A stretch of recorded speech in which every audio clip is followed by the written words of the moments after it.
तो you are doing MBBS और आप सोच रहे हैं कि आप किस तरह यूएस के अंदर बेस्ट मेडिकल यूनिवर्सिटीज़ के अंदर ट्रेनिंग कर सकते हैं अपनी। सो इस वीडियो के अंदर मैं आपको बताऊंगा कि according to your MBBS year आप किस तरह यूएसएमएलई के पाथ को देख सकते हैं और किस तरह अपना ड्रीम जो है ना उसको परस्यू कर सकते हैं। अस्सलाम वालेकुम, मेरा नाम है हन्नान और मैं अभी न्यूरोसर्जरी के अंदर अपनी ट्रेनिंग कर रहा हूँ। यू आर इन एमबीबीएस और आपको कहीं से पता चला कि आपके कुछ सीनियर्स जो है ना दुनिया की बेहतरीन यूनिवर्सिटीज़ से अपनी रेजिडेंसी कर रहे हैं जो कि यूएसए के अंदर है, लेकिन आपको यूएसएमएलई के बारे में कुछ नहीं पता।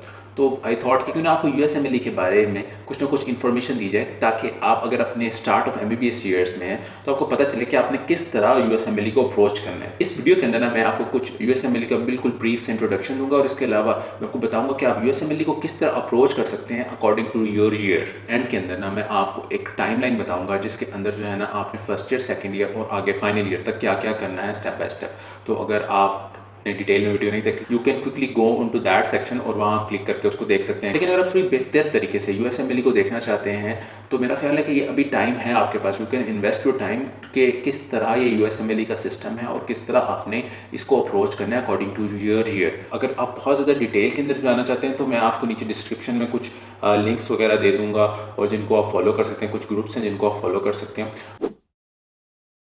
तो यूएसएमएलई है क्या चीज़? USMLE is United States medical licensing exam. ये दुनिया की बेस्ट यूनिवर्सिटीज़ के अंदर दाखिले लेने के लिए एक एग्ज़ाम है जो कि शायद पूरी दुनिया का टफेस्ट मेडिकल एग्ज़ाम होगा। अगर आप यूएस के अंदर ट्रेनिंग करना चाहते हैं तो ये एग्ज़ाम आपको लेना पड़ेगा, तब ही आप अलाउ होते हैं कि वहाँ आप ट्रेनिंग कर सकें। जो यूएस के अपने जो वहाँ के मेडिकल स्कूल्स के अंदर जो बच्चे पढ़ रहे होते हैं वो भी ये एग्ज़ाम लेते हैं। वो मोस्टली अपने जो मेडिकल स्कूल के ईयर्स होते हैं उसी दौरान के अंदर ले लेते हैं ये एग्ज़ाम। बेहतर हमारे लिए यही होगा कि हम भी एमबीबीएस के दौरान ही यूएसएमएलई को क्लियर करके वहाँ अपनी ट्रेनिंग शुरू कर सकें। लेकिन हमें पता है इतनी देर बाद चलता है, या हमारी पुअर गाइडेंस होने की वजह से हमें जब पता चलता है तो बहुत देर हो चुकी होती है। जो यूएसएमएलई का एग्ज़ाम है वो 3 स्टेप्स होते हैं उसके। जो स्टेप 1 जो है ना वो आपकी बेसिक मेडिकल नॉलेज की नो हाउ होती है कि आपको कितना जो है ना बेसिक पता है। स्टेप 2 के ना फिर 2 पार्ट्स होते हैं, एक होता है क्लिनिकल स्किल्स और दूसरा होता है क्लिनिकल नॉलेज। क्लिनिकल नॉलेज जो है ना वो आपका रिटन एग्ज़ाम होता है और क्लिनिकल स्किल्स जो है ना वो आपका नो हाउ होती है प्रैक्टिकली। क्लिनिकल स्किल्स जो है ना आप वहाँ जाके यूएस में परफॉर्म करते हैं और बेसिकली आपने जो है अपने जो क्लिनिकल स्किल्स एक्वायर किए होते हैं वो आपने शो करने होते हैं वहाँ एग्जाम्स की तरह। कोविड सिचुएशन शायद जो है ये सोचा जा रहा है कि क्लिनिकल स्किल्स जो हैं उनको रिप्लेस कर दिया जाए ओईटी एग्ज़ाम्स के पैटर्न पे, और जो कि बेसिकली जो है ना आपके लैंग्वेज का टेस्ट होता है। स्टेप 1 और स्टेप 2 जो है ना वो आपकी रेजिडेंसी के लिए रिक्वायरमेंट होती है कि आपको वहाँ ट्रेनिंग मिले। और जो स्टेप 3 होता है ना वो आपका फाइनल पार्ट होता है लाइसेंसिंग एग्जाम का, जो कि आपको जब वहाँ ट्रेनिंग मिल जाती है तो वहाँ आप जाके क्लियर करते हैं। कुछ लोग पहले भी क्लियर कर रहे होते हैं लेकिन वो इतना रेलिवेंट नहीं होता। सो आपने जो स्टेप 3 है वो आपका बाद में ही होगा, इसके बारे में हम इतनी ही बात करेंगे। जो हमारा मेन फोकस होगा वो स्टेप 1, स्टेप 2 को आपने किस तरह अप्रोच करना है अपने एमबीबीएस के ईयर्स में। कुछ इंपॉर्टेंट पॉइंट्स है यूएसएमएलई के बारे में जो मैं आपको पहले ही बता दूं। तो यूएसएमएलई जो है वो एक टफ मेडिकल एग्जाम है, लेकिन मैं यकीन से बात कह सकता हूँ अगर आप पाकिस्तान के मेडिकल कॉलेजेस में इतने बच्चों के साथ कम्पीट करके आ गए हैं ना तो this is doable for you. आप ये कर सकते हैं, सिर्फ और सिर्फ आपने अपना दिल लगाना है इस चीज़ में कि अगर आप करना चाहते हैं तो फिर आपने सोचना है कि मैंने करना है। दूसरी बात यह है कि आप जितनी जल्दी अपनी तैयारी करना शुरू कर देंगे ना उतना आपके लिए बेहतर होगा। अब क्योंकि एफसीपीएस के अंदर सेंट्रल इंडक्शन पॉलिसी की वजह से ऑलरेडी जो है ना एडमिशन लेना आपके डिजायर्ड फील्ड में मुश्किल हो गया। तो अगर आप ड्यूरिंग योर एमबीबीएस की स्टेप्स क्लियर कर लेते हो तो ये बहुत ज़्यादा चांस होता है कि जो आपके फेलोज हैं वो यहाँ हाउस जॉब कर रहे होंगे और आप वहाँ जाके अपनी रेजिडेंसी कर रहे होंगे। सो आप बहुत ज़्यादा अहेड चले जाते हैं एक अच्छी यूनिवर्सिटी में और आप जल्दी भी जा सकते हैं। तो आपने सोचना है कि आपने ड्यूरिंग एमबीबीएस ईयर ही स्टेप्स को क्लियर करना है। जितना आप स्टेप्स की प्रिपरेशन के अंदर लेट होते रहेंगे और जितना उस एग्जाम को देने में आप देरी करते रहेंगे उतना ज़्यादा मुश्किल होता जाएगा आपको यूएस के प्रोग्राम में इंडक्ट होने के लिए। दूसरी बात यह है कि यूएस के अंदर जो है ना सर्जिकल रेजिडेंसी के अंदर जो है ना इंटरनेशनल मेडिकल ग्रेजुएट जिनको हम आईएमजीज कहते हैं उनके लिए जो है ना एंटर होना काफ़ी मुश्किल होता है, क्योंकि वहाँ रिसर्चेज, लेटर ऑफ रिकमेंडेशंस और बहुत सारी चीज़ें चाहिए होती हैं। लेकिन कुछ ऐसे एग्जाम्पल हैं जो कि आईएमजीज होने के बावजूद उनको top of the surgical residency के अंदर जगह मिली है। कुछ न्यूरो सर्जरी में चले गए, कुछ प्लास्टिक सर्जरी में चले गए, तो आप जा सकते हैं। You need some dedicated time and energy and some money. So आपको 6 से 8 मंथ्स चाहिए जो आपने तैयारी में आपको लगेंगे, जो आपने बहुत डेडिकेशन से देने हैं। ठीक है, जो आपको यानी कि जब आप अपनी लेक्चर्स लेके आएंगे तो आपको घर बैठ के आउट ऑफ द वे जाके ना 6 से 8 घंटे पढ़ना पड़ेगा रोज। वो 6 से 8 महीने के लिए भरना पड़ेगा। और इसके बाद आपको कुछ अमाउंट भी देनी पड़ती है कि आप स्टेप्स में जब आपने एग्ज़ाम उनका लाइसेंसिंग एग्ज़ाम देना है तो उसके अंदर जो है ना आपको कुछ पैसे खर्च करने पड़ते हैं जो कि डॉलर्स के रेट के साथ चेंज हो जाते हैं। 1 to 2 लाख रुपीस बनते हैं उस टेस्ट को देने के लिए, जो कि आपने देने होते हैं जब आपने टेस्ट करना है। और उसके अलावा रिसोर्सेज की भी कुछ अमाउंट होती है जो आपने पे करनी होती है। लेकिन जब आप यूएस की रेजिडेंसी के अंदर कर लेते हैं तो आपके विद इन 1 ईयर जो है ना, जो आपने जो भी सारी अमाउंट आपने ली होती है वो आप वापस कर सकते हैं। थोड़ी सी मैंने ब्रीफ इंट्रोडक्शन देनी थी लेकिन ये फिर भी लंबी होगी। अब हम देखते हैं कि हमने फर्स्ट ईयर से फाइनल ईयर तक किस तरह चीज़ों को लेकर चलना है कि हम यूएसएमएलई के पाथ पे जा सकें। Stick with me, I will try my best कि इंशाल्लाह ये वाला जो है ना आपको यूएसएमएलई के सारे पाथ के बारे में ना क्लियर कर देगा, स्टेप बाय स्टेप आपको किस तरह अप्रोच कर सकते हैं। तो फर्स्ट ईयर और सेकंड ईयर जो है ना ये आपके स्टार्टिंग ईयर्स होते हैं। इसके अंदर आप एनाटमी, फिजियोलॉजी और बायोकेम पढ़ रहे होते हैं। और स्टेप 1 के अंदर जो आपको सब्जेक्ट्स चाहिए होते हैं वो भी आपके बेसिक सब्जेक्ट होते हैं। इन सब्जेक्ट्स के अलावा आपको पैथोलॉजी और फार्माकोलॉजी भी चाहिए होते हैं। लेकिन क्योंकि आप ये 3 सब्जेक्ट्स पढ़ रहे होते हैं तो आपने इन 3 ही सब्जेक्ट्स को फुली कवर करना होता है। आपने इनको इस तरह कवर करना है कि आपने ये नहीं सोचना कि मैं 2 सालों के लिए पढ़ रहा हूँ। आपने इनको इस तरह कवर करना है कि यार ये मैं लाइफ के लिए पढ़ रहा हूँ, क्योंकि आपने जब आपने एग्जाम देना तो यही चीज़ें आपको फ़ायदा देंगी। इस बात को समझ लें कि आपका एग्जाम जो है ना बायोकेमिस्ट्री, फिजियोलॉजी और एनाटमी के अंदर से आना है और ये आपके सब्जेक्ट हैं जो इस सारा पढ़ रहे हैं। तो अगर आप थोड़ी सी एक्स्ट्रा एफर्ट लगा के इस पर थोड़ी ज़्यादा मेहनत कर रहे हैं ना तो एक तो आपको फाइनल प्रॉफ में भी हेल्प आउट हो जाएगी, दूसरा आप प्रिपेयर हो रहे हैं स्टेप 1 के एग्जाम के लिए। सबसे पहले मैं रिसोर्स आपको रेकमेंड करूंगा फर्स्ट ईयर और सेकंड ईयर के अंदर, वो है फर्स्ट एड। फर्स्ट एड जो है ना एक उसके बारे में कहावत है कि जो भी एग्जाम आता है वो फर्स्ट एड के अंदर से आता है, उसके बाहर से कुछ नहीं आती। वो एक बहुत मोटी सी बुक है जिसमें सारे सब्जेक्ट्स जो कि बेसिक्स हैं उनको जो है ना कंपाइल किया हुआ। तो फर्स्ट ईयर जो है ना वो आपने उठा के पढ़नी है इन आप first year and second year. और उसमें जो है ना जो भी आपके सब्जेक्ट्स एनाटमी, फिजियो, बायो आप उनको साथ साथ जो भी आप पढ़ते जाएं फर्स्ट ईयर से भी पढ़ते जाएं और वहाँ जो इंपॉर्टेंट बात हो वो साथ साथ लिखते जाएं, जो एक्स्ट्रा बात आपको लग रही है। तो इस तरह करके आपने अपनी फर्स्ट ईयर जो है ना उसको तैयार कर लेना। दूसरी चीज़ है वो है आपकी फ्लैश कार्ड। तो आपने अंकी को एक्सटेंसिवली यूज़ करना है। अंकी एक फ्लैश कार्ड बनाने वाला सिस्टम है जिसको आप जब सीख लेते हैं तो अपनी मर्जी से फ्लैश कार्ड बना सकते हैं और वो आपको कुछ टाइम से याद कराता है एक्टिव रिकॉल और स्पेस रेपिटेशन को यूज़ करते हुए। तो आपने अंकी को समझना है ताकि आप देख लें कि आपने किस तरह फ्लैश कार्ड्स बनाने हैं और गेट टू नो अंकी।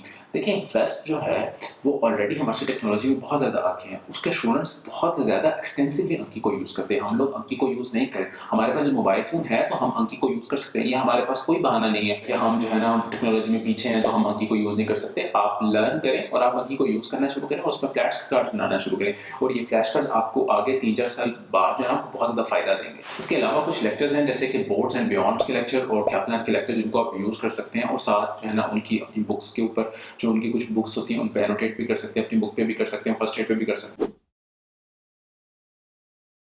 के अंदर आपको इस बात को ज़हन रखना है कि नेक्स्ट ईयर जो है ना आपने एग्जाम के लिए अपीयर होना है अपने स्टेप 1 के लिए। तो इस लिहाज से आपने प्रिपरेशन स्टार्ट करनी है। इस ईयर के अंदर आप जनरल पैथो पढ़ रहे होंगे, फार्माकोलॉजी पढ़ रहे होंगे, बिहेवियरल साइंसेज, एथिक्स पढ़ रहे होंगे। तो ये सारी चीज़ें आपने अपने फर्स्ट ईयर के अंदर एनोटेट करते रहना है। साथ साथ उनकी जो आपने फ्लैश कार्ड्स बनाए हुए अपने फर्स्ट ईयर से और सेकंड ईयर से, उस फ्लैश कार्ड्स को यूज़ करते हुए उनको भी आपने अपने स्केड्यूल में रखना है, उनको साथ साथ रिवाइज करते रहना है। इस बात को देखते हुए कि वो चीज़ आपको भूल ना जाए। थोड़ा बहुत टिंकर करना शुरू करेंगे, कौन सी चीज़ आपको आती है, कौन सी चीज़ नहीं होती। थोड़ा थोड़ा कभी फिजियो, बायोकेम और एनाटॉमी इसको भी थोड़ा बहुत देखना शुरू करें। अपनी आपको यूएसएमएलई एग्जाम देने के लिए ना रजिस्ट्रेशन करानी पड़ती है जिसको हम कहते हैं ESFMG। तो ये आपने रजिस्ट्रेशन करानी जिसकी कॉस्ट $150 होती है। तो ये रजिस्ट्रेशन आपने कोशिश करनी है कि आप 3rd ईयर के अंदर ही करा लें ताकि आपके जहन में रहे कि आपने 4th ईयर के अंदर एग्जाम देना है। एक रिसोर्स जो मैं आपको मेंशन करना चाहूँगा जो कि बहुत इंपॉर्टेंट है वो है पैथोमा। क्योंकि पैथोमा 4th ईयर में ज़्यादा यूज़ होगा लेकिन फिर भी कुछ ना कुछ उसके जनरल पैथो के प्रिंसिपल्स होते हैं जो आपने पढ़ने होते हैं। तो वो आपने पैथोमा जो है ना उसके ऊपर लिखना शुरू करना है और नोट करना शुरू करनी है। और बहुत इंपॉर्टेंट रिसोर्स है वो है स्केची मेडिकल। स्केची मेडिकल के अंदर जो है बेसिकली एक स्केच बनाया होता है और उसको हमें जो बग्स हैं, बैक्टीरिया, वायरसेस और फार्माकोलॉजी कुछ ड्रग्स हैं उनको याद करवाने के लिए एक स्टोरी बनाई होती है बड़ी फनी सी। जब आप स्टोरी को पढ़ते हैं तो आपको उस चीज़ से रिलेटेड सारी चीज़ें याद आ जाती हैं। तो आपने अपनी स्केची को यूज़ करना है और जो है ना उससे जो है ना उसको याद करने की कोशिश करना है। तो स्केची मेडिकल जो है ना वो बहुत ही एक अच्छा रिसोर्स है अगर आप उसको यूज़ करते हैं, है ना। फार्माकोलॉजी के लिए ना आपने अंकी को बहुत एक्सटेंसिवली यूज़ करना है। तो फार्माकोलॉजी ऐसी है जैसे हमने एक नई लैंग्वेज सीख रहे हो, उसमें ड्रग्स ऐसी होती हैं, एक ड्रग के बाद दूसरी ड्रग, तीसरी ड्रग, चौथी ड्रग, 200, 300, 400 ड्रग्स आपने याद करनी होती है। सकें, तो अंकी जो है ना वो बहुत बेहतरीन हो जाएगा आपको। इसके अलावा जो है ना थर्ड ईयर के अंदर आप एक रिसर्च पब्लिश करने को भी देखना शुरू करें कि किस तरह आप एक रिसर्च को पब्लिश कर सकते हैं। अगर आप end of the third year आपने एक रिसर्च पब्लिश कर लिया, तो आपकी जब आपकी इंडक्शन हो रही होगी रेजिडेंसी के अंदर, तो आपको बहुत ज़्यादा हैवीली एडवांटेज होगा कि इस बच्चे ने थर्ड ईयर के अंदर एक रिसर्च की हुई थी। So try to get publish one research at least in third year. तो फोर्थ ईयर जो है ना आपका एग्जाम देने वाला year, so it's a big year. तो आपने 3 साल मेहनत की हुई है कि आपने स्टेप 1 के लिए प्रिपेयर किया हो, तो सबसे पहले अपने आप को चेक करें कि आप किस स्टेट पे खड़े हैं। तो सबसे पहले आपने एक एनबीएमबी देना है। एनबीएमबी एक एग्जाम है जो कि मेडिकल बोर्ड वाले लेते हैं, ताकि आप असेस कर सकें अपने आप को कि आपकी कितनी पोजीशन है, कितने मार्क्स आएंगे, अच्छे आएंगे कि बुरे आएंगे। तो you can assess yourself through NBMEs. दूसरी चीज़ जो आपने स्टार्ट ऑफ द ईयर करना है वो है कि यू वर्ल्ड परचेज करना है। यू वर्ल्ड जो है ना एक एमसीक्यू बैंक है, जो कि बिल्कुल जिस तरह के यूएसएमएलई के अंदर पेपर में एमसीक्यूज आते हैं, उसी तरह का एमसीक्यूज आते हैं यू वर्ल्ड के अंदर। तो वो आपकी प्रिपरेशन होती है फॉर यूएसएमएलई। तो यू वर्ल्ड एक बहुत ही इंपॉर्टेंट रिसोर्स है। तो ये आपने स्टार्ट ऑफ द ईयर लेना है और उसको करना शुरू करना है, और कोशिश करनी है कि उसको आपने 2 दफ़ा करना है, और एक दफ़ा उसमें रीसेट का ऑप्शन होता है, एक दफ़ा आप थ्रू आउट करेंगे, और कोशिश करना है कि आप उसे रैंडमाइज करके करें। अगर बेहतर यह है कि आप इसे थर्ड ईयर में ले लें, लेकिन अगर आप थर्ड ईयर में नहीं ले सकते तो फोर्थ ईयर के अंदर तो लाजमी लें। पैथोलॉजी पढ़े होंगे तो जो पैथोमा है उसके ऊपर जो है ना अब आपने नोट्स बनाना शुरू कर देने अपने। तो आपकी पैथोमा कवर होनी चाहिए, तो आपको बेसिकली अपने क्लास फ्लो से पहले ही अपनी जो है पैथोलॉजी वो कवर करनी होगी, ताकि जो है ना आप उस पैथोमा को एक दफ़ा कवर कर लें और उसके बाद तो आके उस चीज़ों को अप्लाई कर सकें। यू वर्ल्ड के अंदर फर्स्ट ईयर के अंदर ट्राइड लेना है। ट्राइड जो है ना वो 3 मंथ्स का पीरियड होता है। ये 3 मंथ्स का पीरियड होता है जो आपको बताता है कि इन 3 महीनों के अंदर आपने एग्ज़ाम देना है। तो अपने हिसाब से अपने एनबीएमबी को देख के आप बुक कर लें कि आपने अगस्त, सितंबर, अक्टूबर के अंदर जो है ना वो आपने इसको एग्ज़ाम को देना है। तो अगर आपकी प्रिपरेशन अच्छी रहती है तो अगस्त में दे दें, अगर आपकी प्रिपरेशन थोड़ी सी टाइम मांग रही है तो आप अक्टूबर में दे दें। तो इस तरह करके जो है ना आप मतलब आप उसको वेरी कर सकते हैं, लेकिन आपने ट्रायड बुक कर लेना है ताकि आपके जहन में हो कि आपने एग्जाम देना है। अब जैसे ही आपका ट्रायड का आना शुरू होना है, उससे पहले आपने एनबीएमबीज देते रहना है, ताकि आपको पता चलते रहे आप कौन सी पोजीशन पे खड़े हैं, आपके अच्छे मार्क्स आ रहे हैं, बुरे मार्क्स आ रहे हैं, और सारे एनबीएमबीज वो आपने देने। एनबीएमबीज जो है ना वो गोल्डन की हैं, उनको आपने मिस नहीं करना। मेरा ख्याल है कि अगर फोर्थ ईयर के अंदर देते थे और 240 प्लस आपका आ जाता है तो बहुत अच्छा है मार्क्स हैं आपके लिए, क्योंकि वो लोग इस बात को भी देख रहे हैं कि आपने कौन से ईयर के अंदर दिए हैं। और अगर आपका 250 आ रहा है तो यू आर मतलब एक्सेप्शनल। तो सबसे पहले थोड़ी सी टेक्निकल बात करने कि शायद जनवरी 2022 से ये पास और फेल के ऊपर कंसीडर हो रहा है। तो अगर आप पास और फेल में कंसीडर हो रहा है तो फिर आपको शायद इतने अच्छे मार्क्स भी नहीं चाहिए होंगे तो क्लियर करने के लिए स्टेप 1। तो फिर चाहे आप बेशक बेरली पास कर रहे हो, लेकिन अगर आपने क्लियर कर लिया स्टेप 1 तो फिर जो है ना आप इक्वलेंट हो गए, जिसने बहुत अच्छे नंबर से किया हो चाहे कम नंबर से किया हो। आपने कोशिश करनी है कि फोर्थ ईयर के अंदर जो है ना अपना ये वाला एग्जाम आप क्लियर कर लें। फोर्थ ईयर के अंदर जो है ना आपने एक रिसर्च भी पब्लिश करने की कोशिश करनी है। बहुत सारी चीज़ें जो है ना वो फोर्थ ईयर के अंदर ही होंगी। जो पहले 3 साल थे वो आपकी प्रिपरेशन थे इसके लिए, तो फोर्थ ईयर जो है ना आपका थोड़ा सा हेक्टिक ईयर होगा, लेकिन यू कैन कवर इट, और बहुत सारे लोगों ने कवर किया हुआ है। तो अगर आप इसको इस टाइम पे कर लेंगे कवर तो बहुत ज़्यादा फ़ायदा होगा। लेकिन अगर आप कोल्ड फीट हो जाते हैं और किसी वजह से आप एग्ज़ाम नहीं देते, तो आप ये सोच लें कि आपने गोल्डन अपॉर्चुनिटी मिस कर दी है यूएस के अंदर ट्रेनिंग की। ये फोर्थ ईयर एक 2 वे स्ट्रीट है अकॉर्डिंग टू मी। अगर आप इस पाथ पे एक दफ़ा जाने से घबरा जाते हैं तो फिर अपना दूसरा पार्ट सेलेक्ट कर लें कि अब शायद मैं यहीं ट्रेनिंग करूँगा या मैं कहीं और ट्रेनिंग करूँगा। यूएस के अंदर ट्रेनिंग मुश्किल होती जाएगी। फाइनल ईयर जो है ना वो आपका वो ईयर है जिसके अंदर आपने स्टेप 2 क्लियर करना है। फाइनल ईयर के अंदर जो है ना वही सब्जेक्ट्स होंगे जो स्टेप 2 के अंदर सब्जेक्ट होते हैं। सो आपके लिए इजी होगा वो करना। और दूसरी बात यह है कि ऑलरेडी आप स्टेप 1 वाले प्रोसेस से गुजरे होंगे तो स्टेप 2 आपके लिए मोर कंफर्टेबल हो जाएगा। फाइनल ईयर में भी आपने वही करना है। सबसे पहले अपने एक एनबीएमबी देना है। फाइनल ईयर में आपने स्टेप 2 के लिए यूवर्ड लेना है। उसके बाद जो है अपना ट्रायड बुक करवाना है, और जो है ना उस ही प्रोसेस के थ्रू जो है ना बेसिकली आपने स्टेप 2 देना है। तो मैं आपको एडवाइस करूँगा कि आप जो है फाइनल ईयर के अंदर भी ना अपनी एक रिसर्च कर सके, क्योंकि अब आप थर्ड ईयर ऑनवर्ड जो है ना आप क्लिनिकल वार्ड्स में जाना शुरू कर देते हैं, तो आपके लिए रिसर्च करना इजी होगा। किसी भी सीनियर को पकड़ें, उनसे बताएं कि हम रिसर्च करना चाहते हैं, तो वो आपकी हेल्प करेंगे। तो आपने अपनी हर year third year fourth year final year एक एक रिसर्च करनी है। आपके लिए बेहतर यही है कि आप स्टेप 2 जो है ना आप विद इन फाइनल ईयर दें, और उसके बाद जो क्लिनिकल स्किल का या ओईटी जो आपका एग्जाम है वो आप फ़ौरन जो आपका प्रॉफ हो जाएगा उसके बाद आपने देना है। अब एक आखिरी सेक्शन की तरफ आते हैं जो कि है me and USMLE. So I am not doing USMLE, I am doing residency in neurosurgery. तो ये ना वीडियो बहुत ज़्यादा ऑकवर्ड थी मेरे लिए बनाना, क्योंकि मैं खुद यूएसएमएलई का बात परसू नहीं कर रहा। एक ऐसा शख्स जिसने खुद कभी यूएसएमएलई ना दिया हो तो वो कैसे यूएसएमएलई के बारे में बातें कर सकता है। तो जब मैं इस वीडियो को बना रहा था तो मेरे अपने दिमाग में काफ़ी सवाल थे कि should I go with that, और क्या मैं उसको रोक दूँ। लेकिन ऑन सेकंड थॉट मैंने सोचा कि क्यों ना इस वीडियो को करते हैं, देखते हैं क्या होता है। सो इससे पहले कि आप मेरे भी चीज़ें फेंकना शुरू कर दें कि क्या इसने बातें की और खुद की नहीं है यूएसएमएलई, मैं आपको कुछ बातें क्लियर करना चाहता हूँ। सबसे पहली बात यह है कि मुझे यूएसएमएलई का बहुत लेट पता चला, almost at the end of the final year. और दूसरा ये कि मुझे अपनी हाउस जॉब करनी थी और मैंने हमेशा से अपना ज़हन बनाया हुआ था। चीज़ ये है कि जब मेरा फर्स्ट ईयर था तो मुझे स्टार्ट से ना न्यूरोसर्जरी करने का बहुत शौक था। न्यूरोसर्जरी की फील्ड जो है ना वो यूएस के अंदर मिलना काफ़ी मुश्किल है, क्योंकि उसके लिए बहुत ज़्यादा रिसर्चेस चाहिए होती हैं, बहुत ज़्यादा लेटर ऑफ रिकमेंडेशन चाहिए होते हैं, आपके स्कोर्स भी बहुत अच्छे होने चाहिए, तो उसमें बहुत सारी चीज़ें मैटर कर रही होती हैं। मुझे अपना एक ड्रीम जो न्यूरोसर्जरी करने का था उसको छोड़ना पड़ता अगर मैं रेजिडेंसी की तरफ जाता। हाउस जॉब ख़त्म हुई तो मैंने अपना पार्ट फर्स्ट दिया, फर्स्ट अटैम्प्ट में मेरा क्लियर हो गया और मुझे जो है ना ट्रेनिंग मिल गई। सो आई सेटल फॉर इट। ये रीजंस थी जो मेरा यूएसएमएलई की तरफ इंटरेस्ट होने के बावजूद आई डिडंट परसू दैट। लेकिन अभी भी मेरे जो जूनियर्स आते हैं, हाउस ऑफिस होती हैं, मेरी अपनी बहनें हैं, मेरे जो मेडिकल स्टूडेंट्स जो जूनियर हैं, उन सबको मैं फिर भी पुश करता हूँ कि आप यूएसएमएलई का पाथ ज़रूर परसू करो।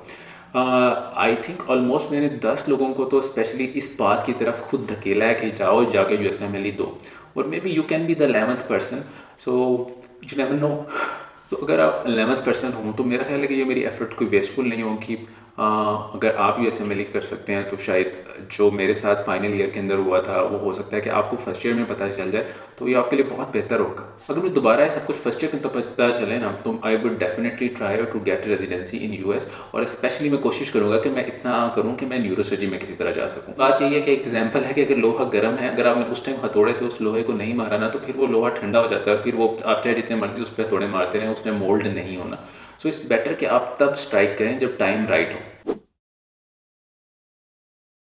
काफ़ी लंबी वीडियो हो गई है और हम बिल्कुल लास्ट पे पहुंचे हुए हैं, तो मैं आपको क्विकली रिकैप करना चाहूँगा कि फर्स्ट ईयर के अंदर, second year, third year, fourth year final में आपने कौन कौन से रिसोर्सेज करने हैं, और उसके बाद मैं आपको रिसोर्सेज की भी अकॉर्डिंग रेटिंग्स बताऊंगा कि क्या है, और उसके बाद कुछ ना कुछ हम फाइनेंशियल एस्पेक्ट को भी देखेंगे। फर्स्ट ईयर और सेकंड ईयर के अंदर जो आपका मोस्ट इंपॉर्टेंट रिसोर्स है वो है फर्स्ट एड।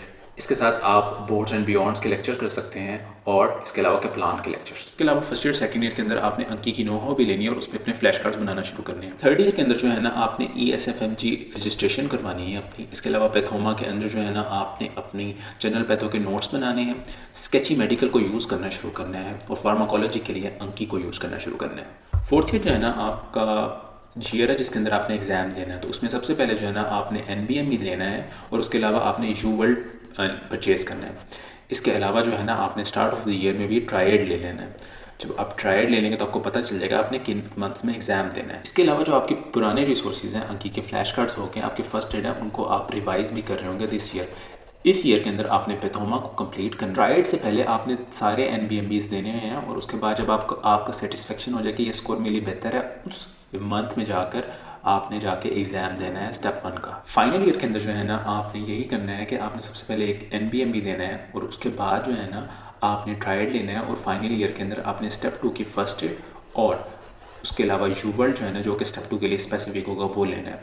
बाकी थर्ड ईयर के अंदर और फोर्थ ईयर के अंदर और फाइनल ईयर के अंदर आपने एक जो है ना पब्लिकेशन, अपनी रिसर्च पब्लिकेशन करने की भी कोशिश करनी है। अब मैं आपको कुछ रिसोर्सेज बताऊंगा जो मैंने इस तरह स्ट्रेटिफाई किए हुए हैं कि वो 5 स्टार हैं, कुछ 4 स्टार हैं, कुछ 3 स्टार हैं और कुछ 2 स्टार हैं। जो स्टेप 1 के रिसोर्सेज जो कि 5 स्टार हैं, जो कि मस्ट डू हैं, उसको UFAB कहते हैं। फर्स्ट एड करनी है, U-वर्ल्ड करनी है, इसके अलावा NBMEs हैं, और इसके अलावा पैथोमा, ये तो आपने मस्ट डू करना है। ये आपके 5 स्टार रिसोर्सेज हैं, और इसको आपने किसी तरह अपने जो है ना स्टेप 1 के अंदर जो है ना इंकॉर्पोरेट करना है। जो 4 स्टार जो रिसोर्सेज है उसके अंदर सबसे पहले अंकी आ जाता है, और फिर उसके अलावा स्केची के अंदर जो माइक्रो और फार्माकोलॉजी के जो स्केचेस होंगे वो आ जाएंगे, जो कि आपने करने हैं। इसके अलावा कुछ लेक्चर्स हैं वो आप सुन सकते हैं, जैसे कि बोर्ड एंड बियॉन्ड्स के बड़े अच्छे लेक्चर्स हैं, वो आपने अगर सुनने हो तो वो 4 स्टार रिसोर्सेज आएंगे। तो उसके अलावा एक और अलहदा बैंक है अगर आप करना चाहें तो वो है एम्बॉस क्यू बैंक, जिसको बहुत ज़्यादा हाईली रेटेड किया हुआ है मेडिकल स्टूडेंट्स ने। इसके बाद हम आ जाते हैं कि जो 3 स्टार रिसोर्सेज हैं, उसके बाद उसमें जो है ना कपलान के कुछ लेक्चर्स आ जाते हैं, और कपलान के क्यू बैंक्स आ जाते हैं। और इसके अलावा डॉक्टर नजीब जो है ना वो बहुत, अगर आपको कोई टॉपिक वीक है तो उनके लेक्चर्स भी बहुत ज़्यादा फ़ायदेमंद है। अब सेकंड 2 स्टार रिसोर्सेज हैं, उसके अंदर जो है ना RX क्यू बैंक है, और जो कि USMLE के लिए है। और ये RX क्यू बैंक जो है ना बेसिकली फ़र्स्ट एड से ही कुछ स्टेटमेंट्स उठाई हुई होती हैं, उन्हीं का क्यू बैंक। फर्स्ट एड को याद करना है तो ये बेहतर है क्यू बैंक। इसके अलावा कुछ और लेक्चर्स हैं जो कि ऑस्मोसिस है और वो हैं, वो 2 स्टार रेटेड होंगे, और उन रिसोर्सेज को कम यूज़ करते हैं। दूसरे एस्पेक्ट पे आ जाते हैं जो कि है मनी का एस्पेक्ट। अब ना मैं आपको कुछ मनी के हिसाब से बताऊंगा कितनी अमाउंट जो है ना वो लगती है रजिस्ट्रेशन के ऊपर, और कितनी अमाउंट जो है ना वो USMLE के स्टेप 1 और स्टेप 2 पे लगती है। जो ESFMG रजिस्ट्रेशन है उसके लिए आपको $150 चाहिए होंगे 3rd ईयर के अंदर, और आपने जब स्टेप 1 देना है 4th ईयर के अंदर तो उसके लिए जो है ना आपको तकरीबन $975 आपको देने पड़ेंगे, और इसके बाद जो है ना स्टेप 2 के लिए भी आपको $975 देने पड़ेंगे। तो ये प्राइसेस थोड़ी सी इंक्रीज़ हुई हैं अभी। और जो स्टेप 1 और स्टेप 2 के लिए आपको टाइम चाहिए है डेडिकेटेड, वो टाइम है 6 से 8 मंथ्स, यानी कि 6 से 8 महीने जो है ना आपने ऐसे ही पढ़ना है जैसे कि बहुत जो है ना आप अपने प्रॉफ के लिए पढ़ रहे हो, बल्कि शायद उससे भी ज़्यादा। अगर आपके स्कोर्स आते हैं और वो अच्छे होते हैं, उसके साथ साथ आपको एडवांटेज है कि आपने ड्यूरिंग MBBS ही अपने स्टेप्स क्लियर कर लिए हैं। और इसके अलावा एक और एडवांटेज ये है कि आपने रिसर्चेस पब्लिश की हुई हैं, और आप एक ऐसी कंट्री से हैं जो कि एक डेवलपिंग कंट्री है। तो मेरा नहीं ख्याल कि आपसे ज़्यादा स्ट्रॉन्ग CV किसी की होगी। सो आपकी CV इतनी ज़्यादा स्ट्रॉन्ग होगी तो मेरा ख्याल है आप किसी भी फील्ड के अंदर जा सकते हैं। तो जब आप ये सारी चीज़ें करेंगे, तो जब आपका इंटरव्यू लिया जाएगा, जब आपको फाइनल कॉल आएगी, तो मेरा ख्याल है कि आपके पास चूज़ करना मुश्किल हो जाएगा कि आप कौन सी बेस्ट यूनिवर्सिटी की तरफ जाएँ। So I think this would be like the best thing could have in a medical profession, कि top of the medical universities के अंदर जो है ना आप अपनी रेजिडेंसी करें। This was a long video, मेरे ख्याल सबसे ज़्यादा मेरी लंबी वीडियो थी, लेकिन मैं चाहता था कि मैं जो है ना आपकी जो बेसिकली जो है ना अगर आप स्टेप के पाथ को परसू करना चाहते हैं ना तो MBBS के अंदर, तो वो क्लियर हो जाए आपको। सो इस वीडियो के अंदर जो है ना मैंने बार बार अंकी का यूज़ किया है कि आप अंकी से फ्लैश कार्ड्स बनाना सीखें, अंकी से को यूज़ करें। तो अगर आपको नहीं पता कि अंकी को किस तरह यूज़ करना है, तो मैं अंकी की जो मैंने वीडियो बनाई है बेसिक्स, और उसके बाद कुछ एडवांस भी हैं, तो मैं उसका लिंक यहाँ दे दूँगा, तो आप इस वीडियो को क्लिक कर सकते हैं। और अपना बहुत सारा ख्याल रखिएगा, मुझे दुआ में याद रखिएगा। अंटिल नेक्स्ट टाइम, अल्लाह हाफ़िज़।